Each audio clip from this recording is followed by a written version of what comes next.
السلام عليكم ورحمة الله وبركاته. أصبحنا على فطرة الإسلام وكلمة الإخلاص وعلى دين نبينا محمد صلى الله عليه وسلم وعلى ملة أبينا إبراهيم حنيفا وما كان من المشركين. فقال تعالى: أعوذ بالله من الشيطان الرجيم واصبر نفسك مع الذين يدعون ربهم بالغداة والعشي يريدون وجهه ولا تعد عينك عنهم تريد زينة الحياة الدنيا ولا تطع من أغفلنا قلبه عن ذكرنا واتبع هواه وكان أمره فرطا. Hendaklah kalian bersabar bersama orang-orang yang berdoa, yang menyeru Tuhannya, yang sholat di waktu pagi dan petang. Jangan kamu tinggalkan mereka karena kamu mengejar kepentingan dunia, dan jangan kamu ikuti langkah-langkah orang yang lupa berzikir kepada Allah dan mereka mengikuti hawa nafsunya, dan sesungguhnya urusan mereka semua itu adalah urusan yang rusak. Surat Kahfi ayat 28. Hadirin, barusan saya sampaikan firman Allah dan sebelumnya adalah doa Rasulullah di waktu pagi. Asbahna ala fitratil Islam. Kita merasakan betapa nikmat berada dalam keadaan fitrah sebagai Islam, sebagai Muslim. Yang ini kullu mauludin yuladu 'alal fitrah. Saya usia 50-51, berarti artinya sudah 51 tahun ini Allah berkenan memberikan hidayah taufik menjaga saya dalam keadaan fitrah. Ya, kenapa? In uridu ilal islah mastata'tu wa ma taufiqi illa billah. Namanya taufik beda dengan hidayah.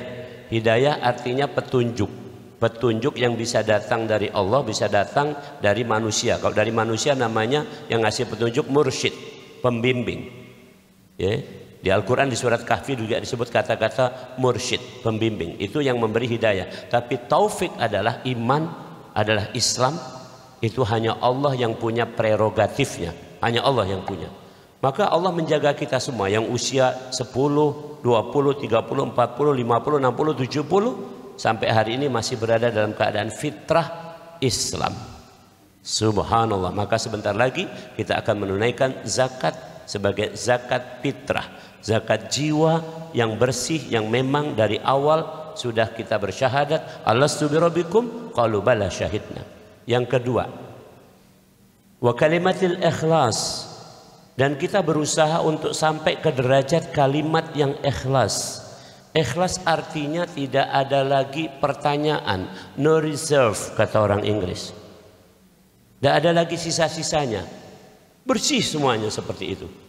Tapi itu untuk sampai ikhlas kita harus sampai kepada makrifah, ilmu yang sejelas-jelasnya. لم يكن الذين كفروا من أهل الكتاب والمشركين منفكين حتى تأتيهم البينة رسول من الله يتلو صحفا مطهرة فيها كتب قيمة وما تفرق الذين أوتوا الكتاب إلا من بعد ما جاءتهم البينة وما أمروا إلا ليعبدوا الله مخلصين له الدين. Untuk sampai mukhlisina lahuddin kita harus sampai kepada bayinah. Bayinah adalah Rasulun minallah yatlu suhufan mutahharah, yaitu mengikut dua hal.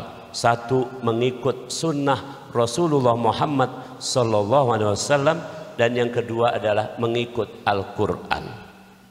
Jelas. Itu untuk sampai kalimat ikhlas. Nanti kita bisa berdiskusi. Selanjutnya, wa ala dini nabiyina Muhammadin sallallahu alaihi wasallam. Titik. Kita berada dalam din. Din dalam artian di dunia ini, kalau di akhirat namanya Maliki Yaumiddin, itu adalah hari akhir. Tapi din di sini adalah sultah. Sultah artinya sistem. Jadi kita berada dalam way of life, sistemnya yang dibangun, yang dicontohkan oleh Rasulullah Muhammad sallallahu alaihi wasallam, yaitu risalatul Islam. Jadi tidak usah ditambah, tidak usah dikurang. Baik itu namonyo, jangan nak ditambah kerok. Ada nak nama Nusantara, Indonesia, bagi mungkin Islam Sumsel, terserah apa namanya, rasa nak tambah-tambah. Cukup. Fashhad bi anna muslimun, begitu dikatakan di Al-Quran. Kami Muslim. Di ayat yang lain ya, min awali. Kita ini adalah disebut sejak awal adalah Muslim. Agamanya namanya Islam. Subhanallah. Bahkan Allah berfirman di Al-Quran berkaitan sama kedatangan Rasulullah di Madinah, di mana di situ sudah ada ahlul kitab, yaitu orang-orang Yahudi, dan sebagian juga ada orang Nasrani. Wa man adzlamu mimman iftara 'ala Allahil kadhiba wa huwa yud'a ila al-Islam wallahu la yahdil qaumadh dhalimin. Siapakah orang yang membuat kebohongan ketika datang Islam tapi mereka menolak, padahal mereka sudah tahu bahwa itulah yang diharuskan untuk mereka. Subhanallah. Mereka sudah tahu wa ma arsalnaka ila kafatan linnas, bahwa Nabi Muhammad tidak diutus untuk orang Arab saja tapi untuk seluruh manusia. Bahkan bukan hanya itu, melampaui batas spesies. Ya. Wa ma arsalnaka ila rahmatan lil alamin. Bahkan sampai kehidupan abiotik yang tidak hidup, tanah, air, batu, awan, sinar matahari. Coba baca kalau dalam maulid itu. Makanya kita ini nak maulid ya, jangan dikit-dikit ngomong bid'ah itu kan. Nak tahu kamu ini maulid ini. Ya, bukan apanya, tapi peringatannya. Bagaimana Rasulullah dalam hadis sahih disebutkan ketika Rasul berjalan masih dalam usia kecil, waktu itu 12 tahun. Itu diberi kesaksian, waktu setiap dia berjalan dinaungi awan. Jadi teko awan bemeloi gitu. Kalau kita kira-kira berjalan dinaungi apa gitu? Jangan tidak kujanan-kujanan itulah ini. Subhanallah. Ketika duduk maka pohon merunduk gitu. Suatu saat Rasulullah mimbar menangis ketika mimbar itu mau diganti. Nah, diganti nih. Baik, ya. Mimbarnya menangis waktu mau diganti. Subhanallah. Tidak usah nak kamu tanya, mak mano cara mimbar itu nangis, ada kata lagi mimbar itu. Ya, subhanallah. Ya, bagaimana ya binatang segala macam itu merasa nyaman berada di dekat Rasulullah SAW. Suatu saat Rasul basah.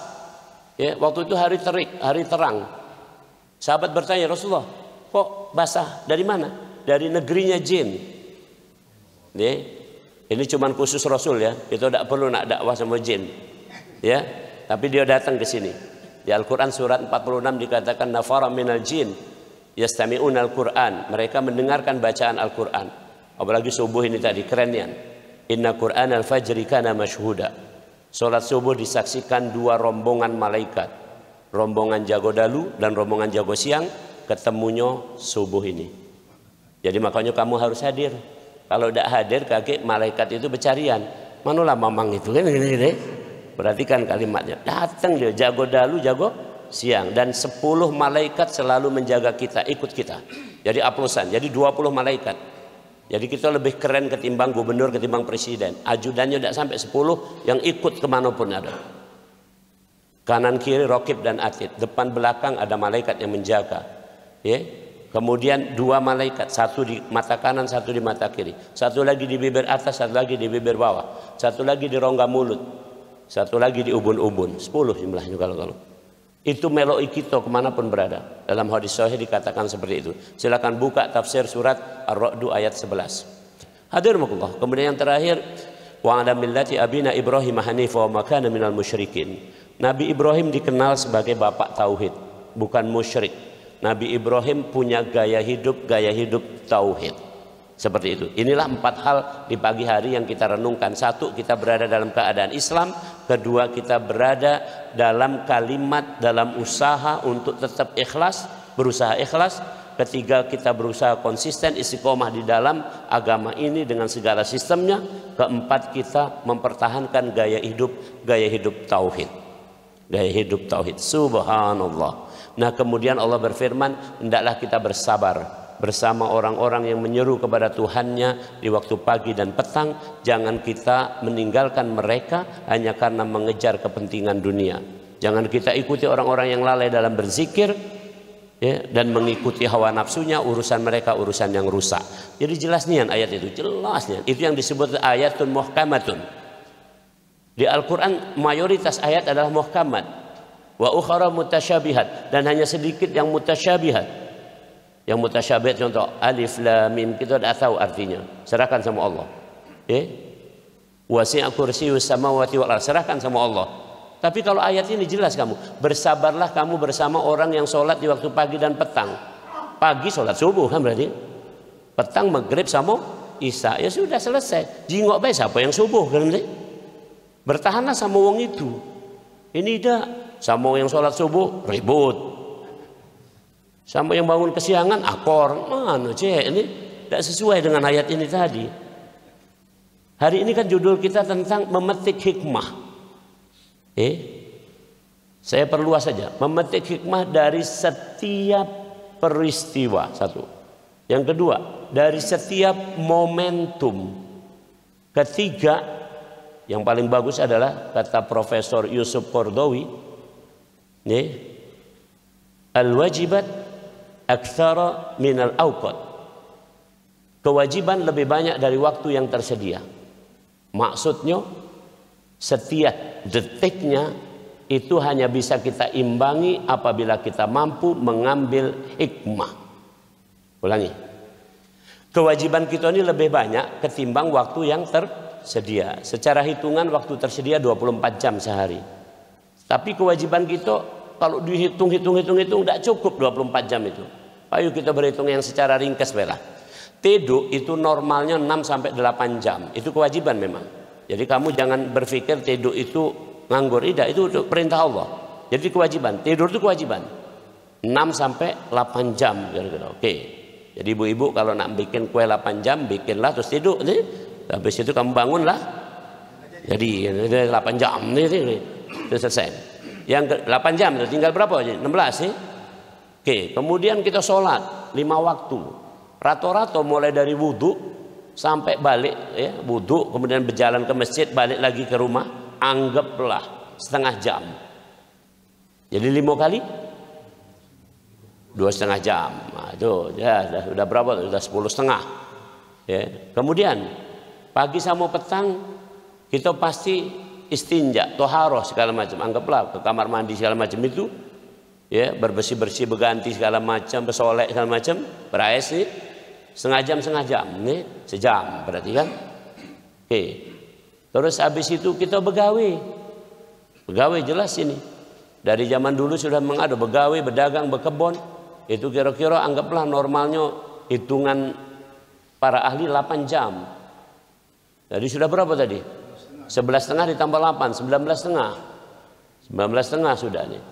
Kemudian kita makan sehari 3 kali, sekali makan setengah jam, tambah ngerokok 2 batang deh. Nih, 3 kali ini, kalau puasa 2 kali kan cuman kan? Ya, aku nyingok banyak tuh kalau begitu buka itu, Prof maaf Prof kami ini duluan, wah lajulah. Yang penting kamu buka, nih. Jangan sampai pengen ngerokok jam 5 nih. Jadi hadirahumullah lah 1 jam, lah 20,5. Ya. 1 jam setengah, 21 jadi. Tinggal sisa 3 jam. Nah 3 jam ini untuk apa? Banyak gawe cek. Apalagi wong Palembang sudah jelas. Mana cek? Banyak gawe, ada gawe. Ini subhanallah. Jadi waktu yang tersisa lebih banyak. Maka yang paling penting adalah kita imbangi bahwa setiap detiknya kita mampu mengambil hikmah. Kriterianya kata Allah, wa may yu'tal hikmata faqad utiya khairan katsira. Barang siapa mampu mengambil hikmah, maka dia akan mendapatkan kebaikan yang sangat banyak. Apa hikmah dalam bahasa Al-Quran? Tadabbur. Dari kata-kata dubur. Dubur itu aja di belakang. Orang Inggris mengatakan beyond. Beyond. Misalnya kalau ada yang semboyan beyond your expectation. Di luar yang kamu harapkan. Oh luar biasa. Jadi kemampuannya. Beyond the reality. Di luar yang realitas ini. Yang tidak terjingokan. Kamu terjingok ada di belakang aku ada burko sama lekso. Tidak terjingok. Kamu ini. Karena kamu dapat nyingoknya. Ya, bahasa orang sufi kasyaf, tembus pandang ini kan kira-kira itu. Subhanallah, itulah orang yang mampu mengambil hikmah. Ya, jadi ulangi, itu hikmah ya, sudah selesai aku sampaikan. Maka dakwah itu kata Allah di Al-Qur'an, ud'u ila sabili rabbika bil hikmah wal mau'izatil hasanah. Berdakwah itu pertama harus pakai hikmah. Kalau sudah pakai hikmah cukup, tidak usah pakai nasihat. Baru mau'izatil hasanah. Ini kan mau'izatil hasanah yang aku lakukan ini. Ini baru nasihat baik ini. Ini tidak terlalu perlu kalau kita pacak berdakwah dengan Hikmah. Hikmah itu cocok, klop nian dengan apa yang dibutuhkan oleh audiens, oleh mad'u, oleh yang kita dakwahi itu tahu kita. Para waliullah, para ulama itu tahu kalau sama itu. Saya pernah datang kepada seorang ulama. Aku belum cerita mak mano kehidupan aku, dia tahu dia. Kamu mak ini kan tadi? Mak ini kan? Saya tahu dari mana kiai ini kan? Kira-kira mak itu. Ya, karena dia membaca bukan membaca tahu, bukan bisikan yang di TV-TV yang pakai jin itu, bukan. Karena dia melihat kehidupan ini secara utuh. Perhatikan kalimatnya. Inna awliya Allah la khaufun alaihim wa lahum yahzanun alladzina amanu wa kanu yattaqun. Sesungguhnya waliullah itu tidak pernah khawatir, tidak pernah ketakutan dalam kehidupan dunia, karena dia senantiasa menjaga iman dan bertakwa. Itu disebutkan dalam surat Yunus. Jadi kalau tidak khawatir, tidak ketakutan, itu level waliullah. Sekarang aku tanya, pada waktu pandemi Covid kemarin, atau kamu nganggap sekarang masih ada pandemi Covid nih? Kalau aku sudah tidak nganggap tidak katik lagi, udah lama nih. Itu apa yang kamu rasakan? Ya, ketakutan campur lah. Kalau bahasa Palembangnya ringkasnya bingsal. Ya. Pokoknya bahasa Palembang itu lemaknya nih, mewakili kalau bingsal nih. Kemana-mana bingsal nih. Ya Rabbi Karim. Waliullah tidak mau itu, dia melihat sesuatu yang lebih dahsyat di balik ini kalau itulah hikmah. Oke. Baik, sekarang yang kedua. Tolong camkan. Mak mano kita bisa sampai kepada hikmah. Oke, mak mano kita bisa sampai kepada hikmah. Hikmah artinya kita bisa memandang sampai tembus tadi itu. Untuk sampai kepada hikmah maka dibutuhkan dua hal. Satu, dibutuhkan iman. Ya. Jadi kalau sila keempat Pancasila mengatakan hikmat, kebijaksanaan dalam permusyawaratan perwakilan. Jadi mesti yang anggota DPR itu beriman kalau itu masih gara-gara ini. Karena kalau tidak beriman tidak akan punya hikmah. Perhatikan kalimatnya. Jadi tidak sembarangan ini. Hikmahnya bisa diperoleh oleh orang-orang yang beriman. Alladzina yu'minuna bil ghaib. Itu aja saya buktikan. Antum beriman kepada yang gaib? Beriman kepada yang gaib? Maka tahulah hikmahnya. Kenapa kita tunggat-tunggit? Kenapa kita saro-saro pagi-pagi? Kalau zaman dulu sampai masih banjir ini, Demang Lebar Daun dulu kan rawa juga nih. Kenapa kita ngoyok pergi ke masjid itu pagi-pagi? Cak Saronian. Kenapa? Karena kita percaya kepada yang gaib. Kamu percaya tidak waktu kamu tadi Sami Allah liman hamidah? Apa artinya? Allah mendengar orang yang memujinya. Kamu pernah tidak bertanya, ya Allah, engkau dengar tidak pujian aku? Tadi aku berdoa, aku lambatkan sengaja tadi. Kamu tahu tidak artinya tadi? Ya Rabbana, wahai Rabb kami, lakal hamdu. Pujian hanya untukmu, walakas syukru. Rasa syukur kami hanya untukmu. Hamda syakirin. Alangkah bersyukurnya kami memujimu. Hamda naimin atas segala banyak nikmat. Wa yukafi'u mazidah, dan terus kamu tambah nikmat itu. Ya, segala macamnya itu. Jadi setiap kata-kata yang kita ucapkan itu adalah dari apa yang kita pahami tadi karena kita beriman. Jadi kita yakin. Jadi syarat untuk beroleh hikmah satu harus beriman. Ini tolong camkan ya, aku ulang ingatkan kamu kalau. Jadi kalau orang tidak beriman, tidak mungkin ada hikmah. Itu baik. Jangan kamu tawar-tawar. Jadi walaupun pecahnya dia itu ada hikmah, tapi itu bukan hikmah. Bahasa ilmu statistik itu adalah P lebih besar dari 0,05. Kalau kamu belajar statistik tahu itu. Ya? Kalau P lebih besar dari 0,5 itu artinya kebetulan baik. Kejadian itu kebetulan. Ada orang nanya sama, Prof, apa Prof bisa sampaikan bahwa kemarin itu yang dicatat tanda kutip oleh WHO, oleh seluruh dunia sebagai kematian karena COVID, kalau versi mereka, itu apakah benar karena COVID-nya? Ini yang disembunyikan oleh para epidemiologis. Yang kalau ngomong statistik itu, yang ngomong grafik-grafik gitu kan. Apa yang disembunyikan? P-nya itu yang dia sembuhkan. Huruf P-nya itu, P probability-nya. Kalau P kurang dari 0,05 berarti itu memang nian-nian kejadian itu berhubungan. Kalau P lebih besar dari itu berarti tidak berhubungan. Dan ini P-nya lebih dari 0,05, tapi tidak pernah diomongkan mak itu. Mak itulah kalau zaman-zaman mak ini kan sudah dari dulu sebenarnya banyak orang menyembunyikan ilmu. Salah satu kejahatan orang berilmu itu menyembunyikan ilmu itu. Tapi aku sempat ngomongi mano yang benarnya bonyok juga aku kan ini. 2 kali aku disidang ini. Ya Rabbi Karim. Disidang di forum etik kedokteran. Kalau Terawan 3 kali ini. Aku 2 kali baik sudah jero ini. Hadirullah. Jadi kita lanjutkan. Jadi hikmah itu satu diperoleh kalau kita beriman. Yang kedua, ya tidak sebanyak-banyak kita diskusi habis itu.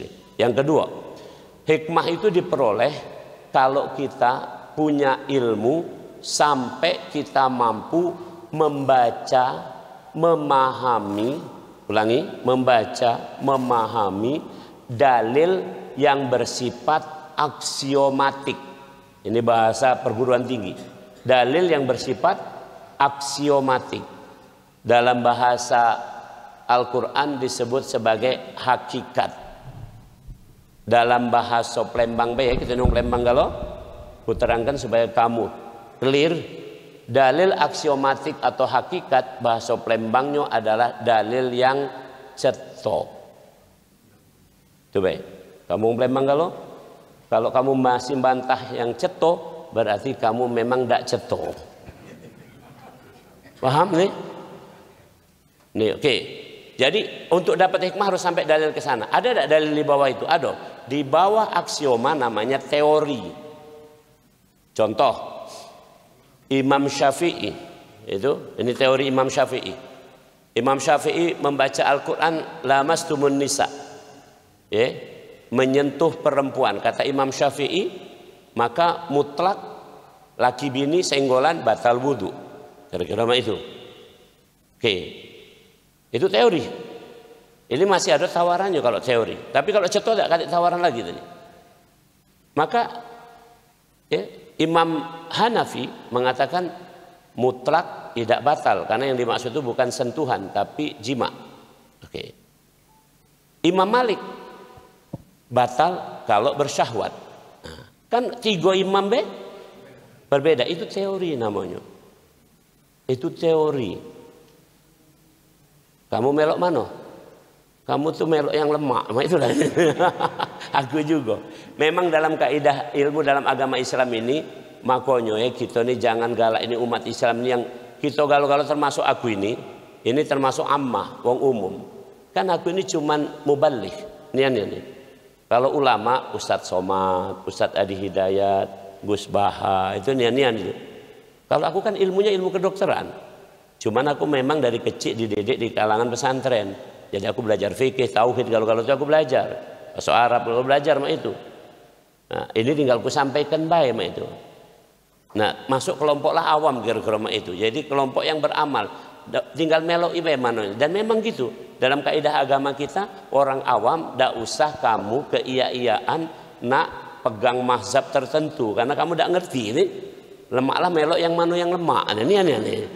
Nah, tidak percaya contoh. Pada waktu misalnya di sini kamu meloi Imam Syafi'i nyenggol bini batal. Tapi waktu kamu ke Mekah tawaf kan tidak batal, malah dipeluk bini itu. Kalau tidak dipeluk senggol tegeret wong. Itu kalau tawaf itu bini dimainikan nian itu. Bini harus dimainikan. Jangan kira-kira bini belakang lengit dia habis ini.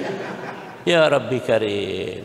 Tidak batal. Kalau kamu baru nyenggol batal tidak jadi tawaf kamu. Nah itu contoh. Jadi jangan kira teori itu masih itu sifatnya. Subhanallah. Contoh lagi teori. Kita tidak konsisten dalam teori herd immunity. Nah, aku sampaikan ini. Ini kalau kita nak berilmu nih. Teori herd immunity itu dikatakan herd immunity terbentuk setelah vaksinasi 40% sampai 80%, maksimal 80%. Apa kenyataannya? Dengan bangga para kepala daerah mengumumkan, kami sudah vaksinasi 100%. Dari mana ilmu itu ini? Maka saya prihatin itu. Perhatikan imunisasi atau vaksinasi itu nggak perlu 100%.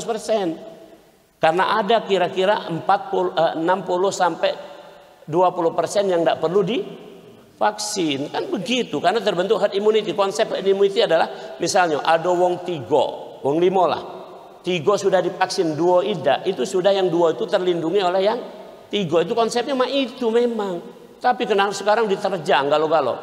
Belum vaksin saya cus kalau. Dari mana teorinya itu?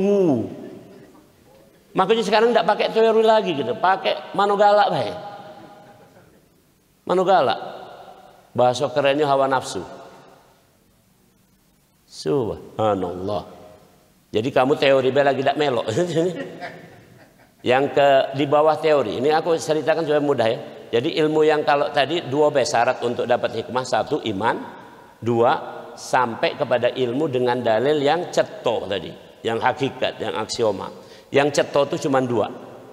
Tadi saya sebut dengan kalimat di Al-Quran bayyinah, yaitu sunnah Nabi dan Al-Quran itu ceto. Tidak terbantahkan. Perhatikan kalimat aku, sunnah Nabi ya. Bukan hadis Nabi. Karena hadis Nabi nanti ada terkategori, ada yang doif, ada segala macam. Karena hadis itu yang tertulis. Tapi kalau sunnah Nabi, apa yang dirasakan Nabi, ya, apa yang dipikirkan Nabi, apa yang menjadi sikap Nabi, apa yang diomongkan Nabi, apa yang digawekan Nabi, itulah sunnah. Ya. Jadi kalau Nabi senang sama kita nyingok akor mak itu sunnah berarti. Ya. Nabi senang orang yang berzikir, itu sunnah. Karena itu baik. Tidak usah pakai dalil yang rumit-rumit. Silahkan baca surat 7 157. Al-A'raf 157. Jelas, clear. Dialah Nabi yang menginginkan kalian itu semua tidak menjadi berat dalam kehidupan ini. Rasul sampai mengatakan yasiru wala tu'assaru, basyiru wala tunafiru. Mudahkan jangan dipersulit, gembirakan jangan ditakut-takuti. Kita ini kebalikannya. Sulitkan jangan dipermudah. Takut-takuti. Jangan digembirakan, maka pacak dicetuk. Ini kan bahasa Palembang luar biasa. Subhanallah. Aku bersyukur nih, kamu nanya aku ini asli orang Jawa Timur. Asli Jawa Timur. Tapi umur 3 tahun, 4 tahun sudah pindah ke Sumatera inilah. Kuliah di kedokteran sinilah. Boleh bini keponaan dari almarhum Kiai Zain Sukri. Ya sudah, ya betul lah. Aku galak ngajar. Gantikan beliau ngajar waktu di Pajar Sidik sana, di Pebem sana. Beliau dulu ngisi cawisan lamo sana, aku ngisi juga di sana. Sampai terakhir aku ada ngisi di Masjid Agung itu. Jadi ngelanjut baik lah kira-kira. Bahasa Palembangnya lah sudah ini. Jadi di depan itu nama aku sama MGS Yuwono.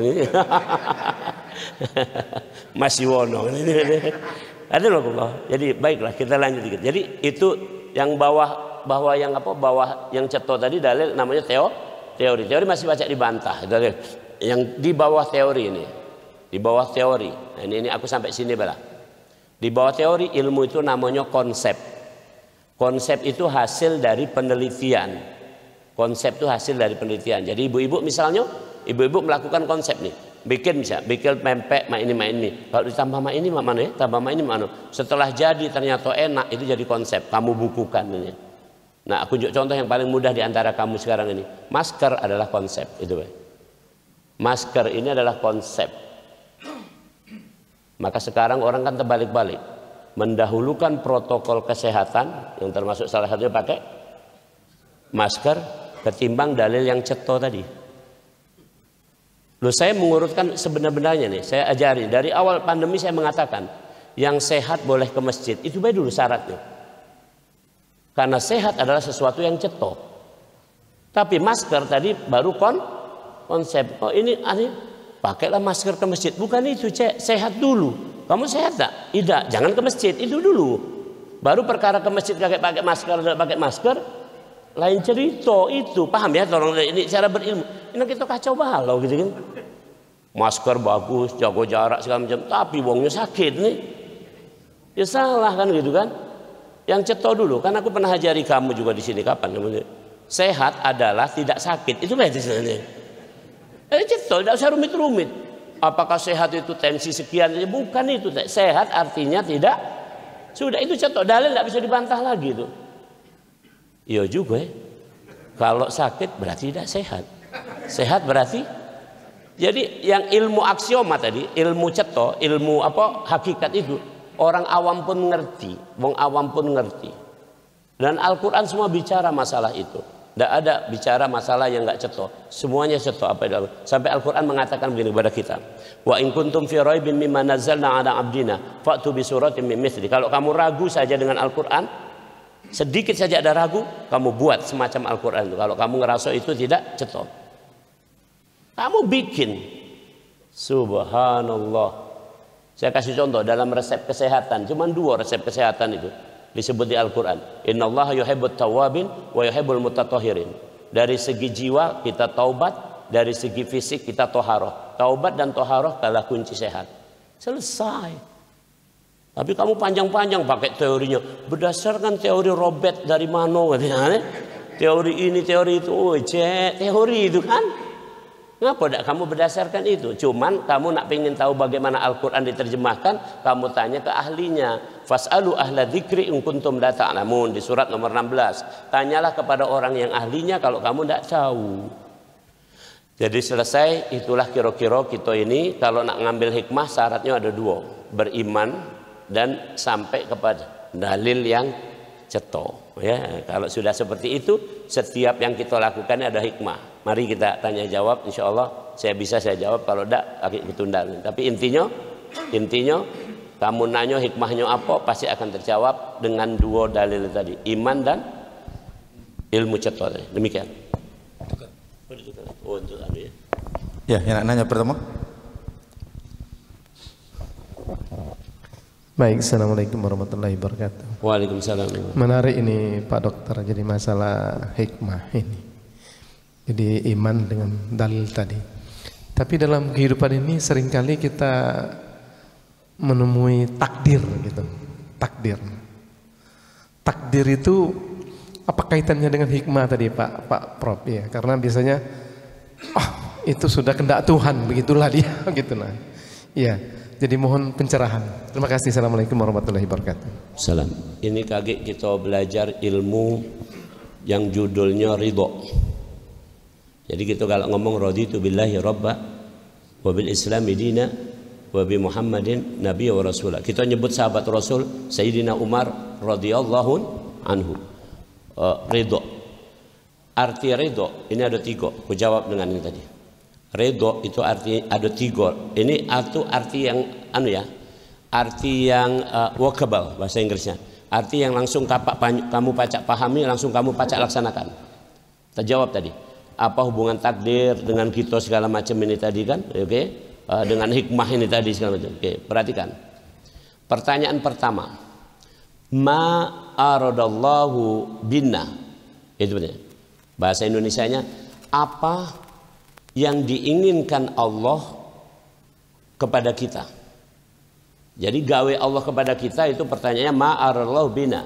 Itu dijawab di Al-Quran di surat 21. Kakek cari kalau tidak salah 21-23 surat 21 ayat 23. La yus'alu ma yuf'alu. Itu jawabannya. Apa yang Allah inginkan kepada kita, la yus'alu ma yuf'alu. Allah tidak akan ditanya. Bahasa Palembangnya kendak-kendak Allah. Terserah Allah. Itu yang disebut sebagai qada dan qadarnya Allah. Alladzi qaddara fahada. Terserah Allah.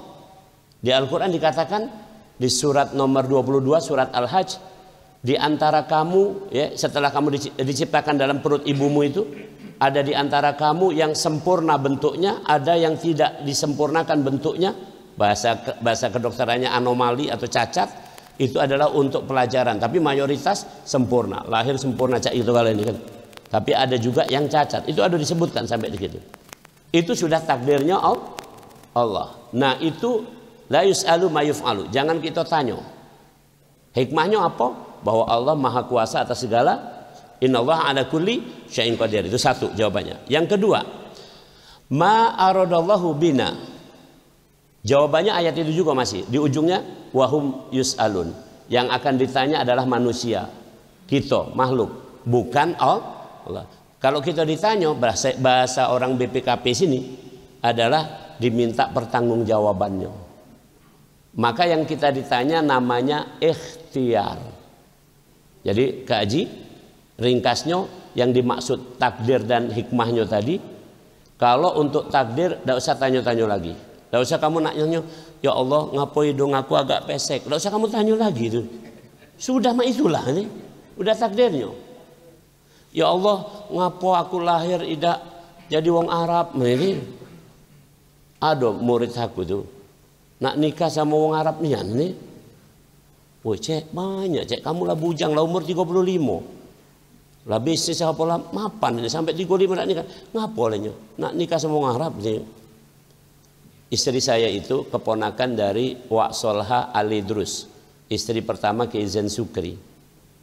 Jadi dari istrinya sebenarnya. Jadi bini aku tuh Ali Drus. Dia maka murid saya tadi ngomong, ya tapi Prof pacak ngomong mah itu gampang karena Prof bininya Ali Drus. Nah aku ini gara-gara mana? Oh ya Allah, cek bukan itu, dak kati gitu yang mengendaki lahir jadi jemelahat nih. Jadi koyung sekayu, tidak kati. Ya Allah, tolong lahirkan aku sebagai orang bule, ya, sebagai ini segala macam. Ya Allah, ya Rabbi Karim. Tidak baca mah itu. Takdir Allah itu. Yang tentang Allah tidak usah kita tanya, tidak usah kita tanya. Tapi tentang ikhtiar itu yang kita tanya. Ada tidak kita ikhtiar? Contoh, dalam keadaan pandemi saya mengatakan kita harus punya 4 ikhtiar. Saya mudahkan ini. Pandemi itu kemarin cukup 4 ini. Kalau kamu melakukan 4 ini sehat kamu.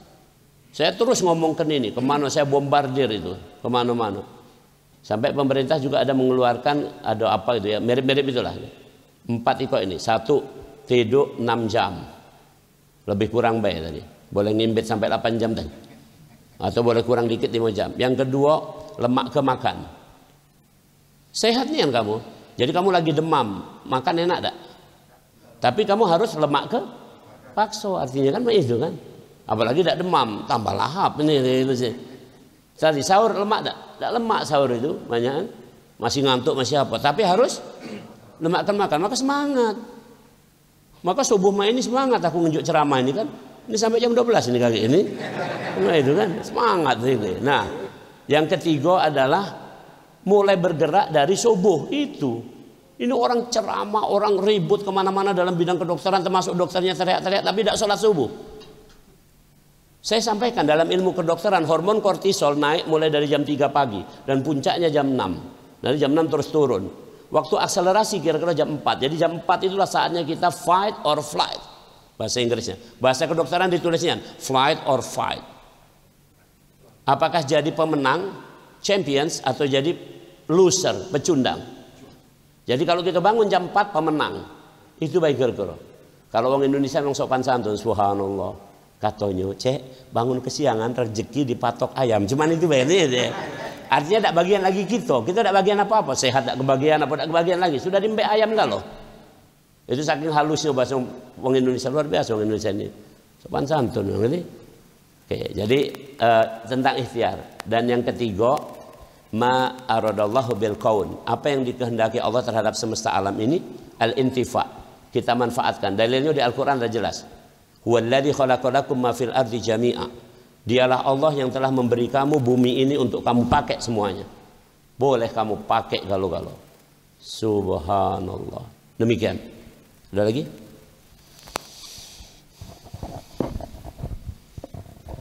Sampai sini tadi mana? Sebelah sana. Sebelah kanan. Ada yang nanya? Sebelah kanan. Belakang. Ibu-ibu. Ah ini ada Pak Bambang. Ada. Oh, ibu-ibu ada mau nanya? Belum. Belum. Laju. Resen. Bambang. Aji. Assalamualaikum warahmatullahi wabarakatuh. Waalaikumsalam. Kalau kita melihat bahwa dari generasi Islam banyak orang-orang yang artinya dalam ilmu agamanya mampu dan ilmu yang lainnya juga mampu, antara lain yang aljabar segala macam itu atau dokter Busina segala macam. Menurut dokter, bagaimana dalam keadaan Islam sekarang macam ini yang bisa mengarah kepada yang ahli agama dan ahli di bidang lainnya untuk masyarakat? Makasih. Baik, jadi ini ya, kira-kira subhanallah, ini mau tidak mau memang ada takdir yang mendahului kita. Nih, makin hari itu ilmu itu keberkahannya ya, bukan ilmunya. Keberkahannya itu dikurangi terus dengan wafatnya para ulama. Dan ulama tadi yang ditanyakan Kak Haji, yang dimaksud orang yang mengerti ilmu agama sekaligus mengerti ilmu masalah dunia ini, namanya ulama, levelnya ulama. Jadi contohnya zaman dulu ada dokter Ibnu Sina, dia dokter, atau Imam Ghazali, itu psikiater, dokter jiwa. Imam Ghazali itu dokter, tapi dia sudah fasih, sudah hafal ilmu Quran, ilmu hadis pada saat usia 14-15 tahun. Atau Muhammad Al-Fatih yang menaklukkan Konstantinopel, Turki, itu sudah selesai pelajaran agamanya itu pada usia kira-kira 14 tahun, 15 tahun. Setelah itu dia berguru dengan dokter namanya A.A. Samsudin, soalnya dari Sunda sana. Dokter, jadi guru Muhammad Al-Fatih itu dokter yang pertama gurunya ulama dalam arti kata ilmu-ilmu fikih segala macam. Dari dia kecil, dari umur 7 tahun diajarkan masalah fikih, tauhid segala macam. Kira-kira umur 14-15 baru diajarkan oleh dokter itu tadi. Itulah gurunya. Maka luar biasa ini siapa si Muhammad Al-Fatih ini. Dan Muhammad Al-Fatih adalah masuk dalam nubuat Rasul. Rasul pernah mengatakan kelak Bizantium akan ditaklukkan oleh sebaik-baik panglima dan sebaik-baik pengikutnya. Para sahabat berebut itu, pengen supaya ramalan itu, nubuat itu jatuh ke mereka. Jadi para sahabat sejak Nabi mengatakan itu berusaha untuk menaklukkan Bizantium. Sekitar 700 tahun tidak takluk. Pada tahun 1435 sekitar itu barulah takluklah Konstantinopel. Setelah 700 tahun lebih Rasulullah bersabda itu takluk oleh seorang pemuda yang dikatakan Rasul sebaik-baik panglima. Ya, Muhammad Al-Fatih. Ya, Muhammad Al-Fatih. Kenapa? Itu tadi, karena anaknya itu tadi mengerti itu. Jadi pertanyaan Kak Haji tadi, mak mana sekarang menumbuhkan itu lagi? Memang sayangnya keberkahan ilmu itu dicabut banyak. Tapi hari ini kita belajar tentang hikmah, saya sampaikan gini, tolong camkan. Ini mudah Pak sebenarnya. Kita ini bersyukur, kamu di sini di Bang Raya ini, apalagi dengan kondisi masjid, perhatikan nih. Masjid ini mewah dak? Kalau menurut aku mewah, menurut aku bagus masjid ini. Bukan tidak boleh, boleh untuk dosis ini. Tapi bayangkan, ada di satu tempat, saya pernah, aku ini berdakwah kalau kata orang Bangka sekaput ancup. Sekaput ancup tuh kalau bahasa Palembangnya sampai ke bucu-bucu, entah kemana-mana, pokoknya kan sekaput. Kemana pak itu? Jadi saya pernah berdakwah 1 bulan di Lebak Lebung. Kamu tahu Lebak Lebung mana? Di mana Lebak Lebung tuh? Oki, OI kan masuk dari situ. Ya, dari Oki sampai O itu ada Lebak Lebung. Sampai sekarang masih ada. Yang sekarang ada sedikit terbelah oleh jalan tol ada juga nih. Lebak Lebung itu. Di Lebak Lebung itu waktu itu aku sana sebulan itu. Penduduk cuman kira-kira 15-16 rumah. Tapi kalau langsung nak pergi ke daratan itu jauh. Jadi Jumatan di situ. Jadi apakah aku berdakwah situ ngomongnya Jumatan tidak sah kalau tidak 40, kapan dia nak Jumatan? Paham gara-gara itu? Itu kondisi masjid di sana. Tapi di sini kan, kalau nyari 40 gampang cek. Pengurus ada 40 ini pengurus. Aku pernah guyon ada pengajian kan, yang datang cuma wong 5. Kutanya, pengurus berapa? Kujingok di daftar pengurus ada cak 50. Ngapa datang 5? Perwakilan Prof. Oh, iya. Jadi tolong nih, kita dalam ambil hikmah jadi kira-kira ini sesuai dengan kondisi kita. Tapi tolong camkan tadi dipadukan. Pertanyaan pertama masih relevan tadi dengan jawaban ini. Jadi padukan 2 hal. Mohon kepada Allah untuk ditakdirkan kita punya keturunan yang seperti itu. Itu kan haknya Allah. Yang kedua kita ada ikhtiar. Apa ikhtiarnya? Perhatikan kalimat saya. Apa ikhtiarnya? Yang tepat kan perintahnya itu tentang Al-Quran misalnya. Supaya kita ngerti, supaya hafal Al-Quran. Ini boleh, sekarang kan menjamur rumah tahfidz. Tapi jangan salah pahami, menghafal itu adalah yang terakhir. Kewajiban pertama itu membaca. Kewajiban pertama membaca. Jadi anak kita itu yang penting diajari pertama adalah baca dulu. Bukan hafal, baca dulu. Nah setelah baca ajari yang kedua paham. Pahamkan, jadi ajari. Saya masih ingat, kiai saya dulu mengajarkan surat Yusuf. Sampai hari ini saya masih ingat. Bahkan saya masih terbayang wajahnya, saya duduk di mana dan bagaimana kiai saya itu ngomong itu aku masih hafal. Saya diajari surat Yusuf ketika saya mulai SMP. Kenapa? Karena itu kisah Nabi Yusuf itu kisah-kisah zaman-zaman budak-budak mah itulah ya. Yang waktu Nabi Yusuf itu kira-kira diceburkan ke sumur yang kering itu kira-kira SMP lah gitu. Jadi cocok kiai itu cerita. Jadi kiai aku ngerti. Zaman aku SMP baru kiai aku cerita itu. Tuh, jadi sampai sekarang aku ngelekat itu apa ceritanya. Ya, seperti apa. Jadi kira-kira yang kedua ikhtiarnya harus sesuai. Jadi Al-Qur'an tadi dibaca, dipahami, terus dilaksanakan. Contoh dilaksanakan ini. Kamu kalau melaksanakan Al-Quran surat 19 ayat 13 ibu-ibu. 19-13 itu tentang cara mendidik anak. Ada 2 cara mendidik anak di Al-Quran. Hananan wa zakah. Itu baik rumusnya. Hananan wa zakah. Didiklah anakmu dengan hananan. Hananan itu bahasa Inggrisnya convenience. Bahasa Palembangnya nyaman. Jadi didiklah anakmu dengannya nyaman, bukan terpaksa. Maksudnya dengan nyaman itu mak ini. Coba anak ditaruh depan kita, terus kita ngomong, nak, kalau kamu tidak sholat itu nanti kamu neraka. Tidak nyaman anak itu. Cak di depan jaksa ini, tidak nyaman. Yang nyaman tuh mak mana? Saya kasih contoh mudah saja. Itu ada anak-anak aku di sini.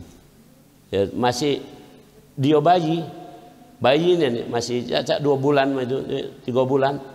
Ku pakai pempes, ku bawa ke masjid. Itu cara aku didik.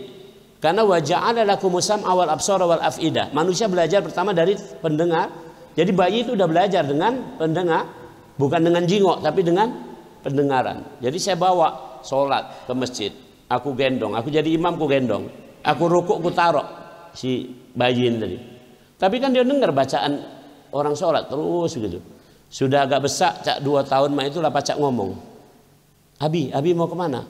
Ke masjid. Dia langsung ngomong ikut. Nah, terus aku tanya, nak ngapa ke masjid? Main, boleh. Kamu jangan melotot dulu. Ke masjid nak main, tidak nyaman itu.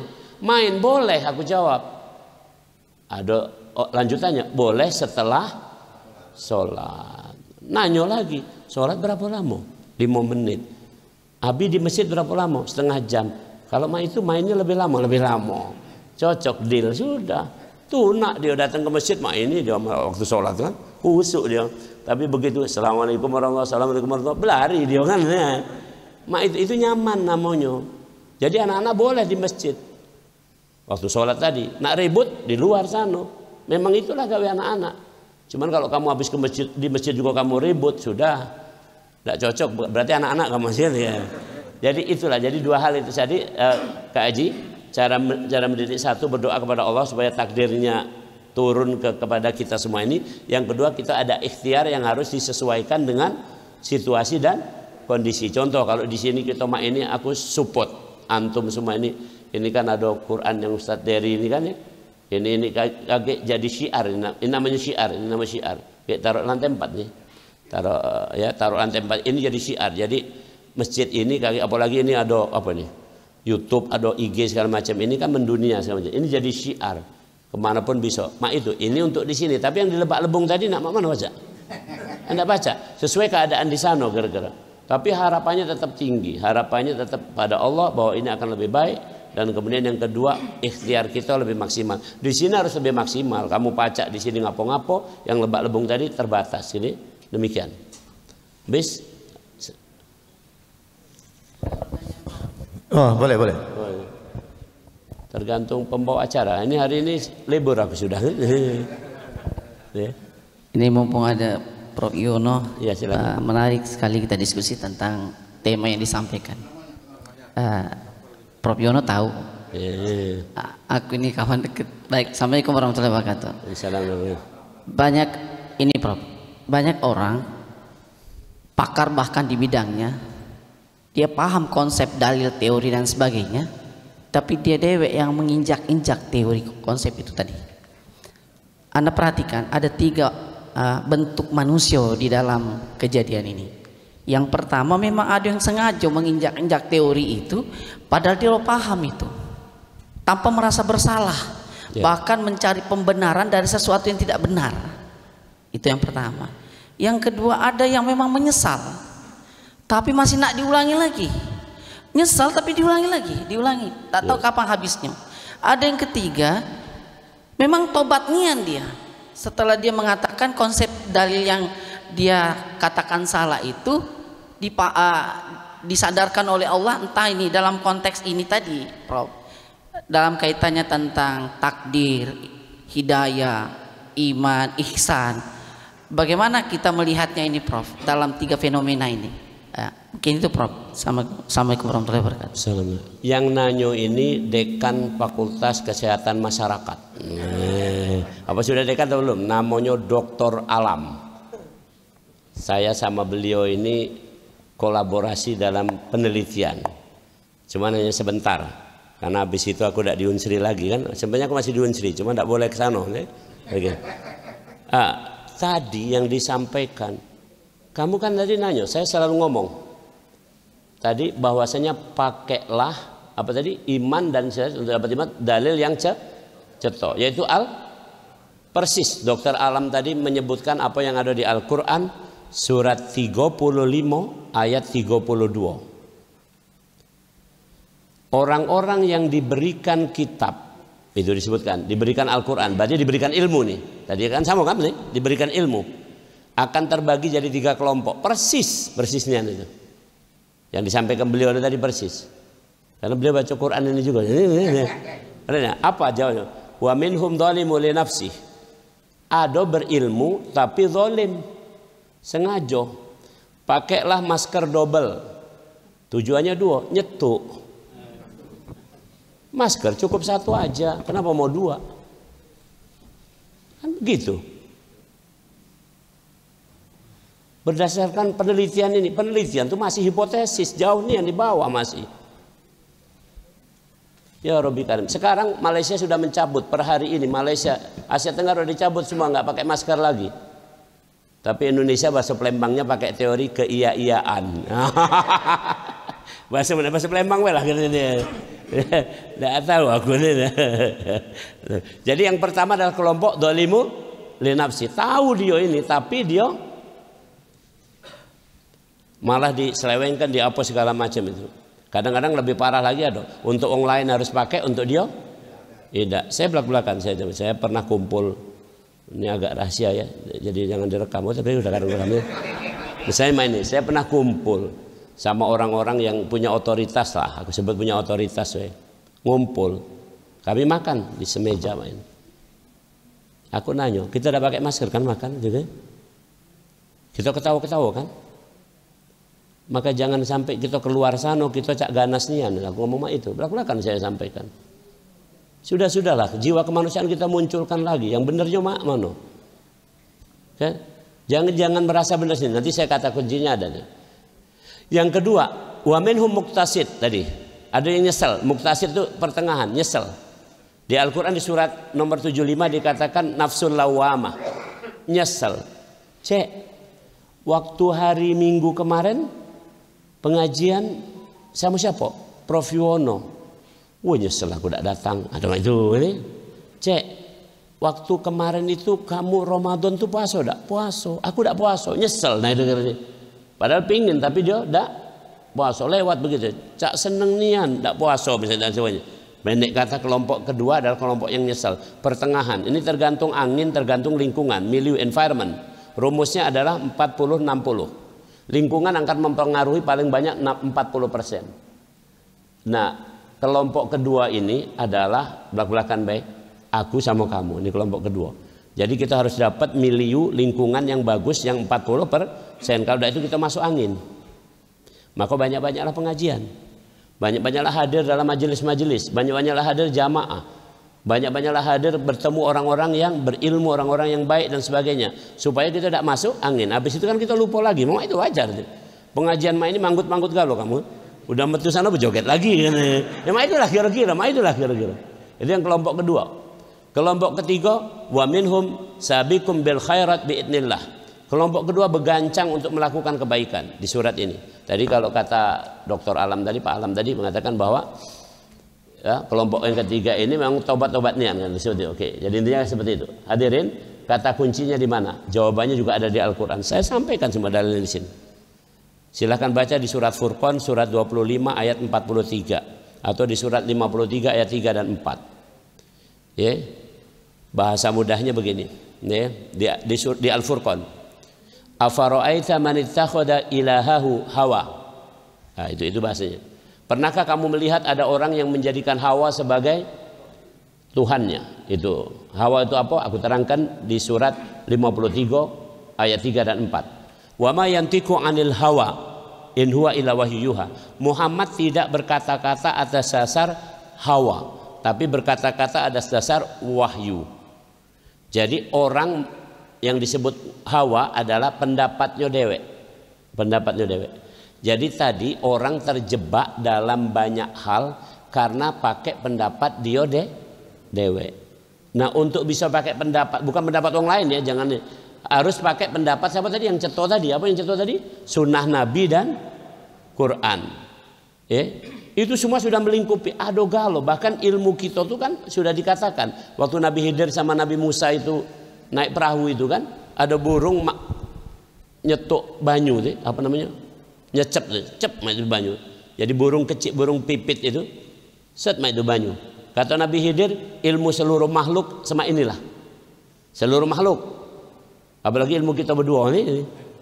Jadi bagian dari situ, tak jengok ini. Seluruh makhluk itu cuma satu tetes yang dicecep oleh burung itu tadi. Seluruh makhluk. Maka kita ini cak sombong nian sekarang ini. Apalagi udah gelarnya banyak nih. Cak aku be.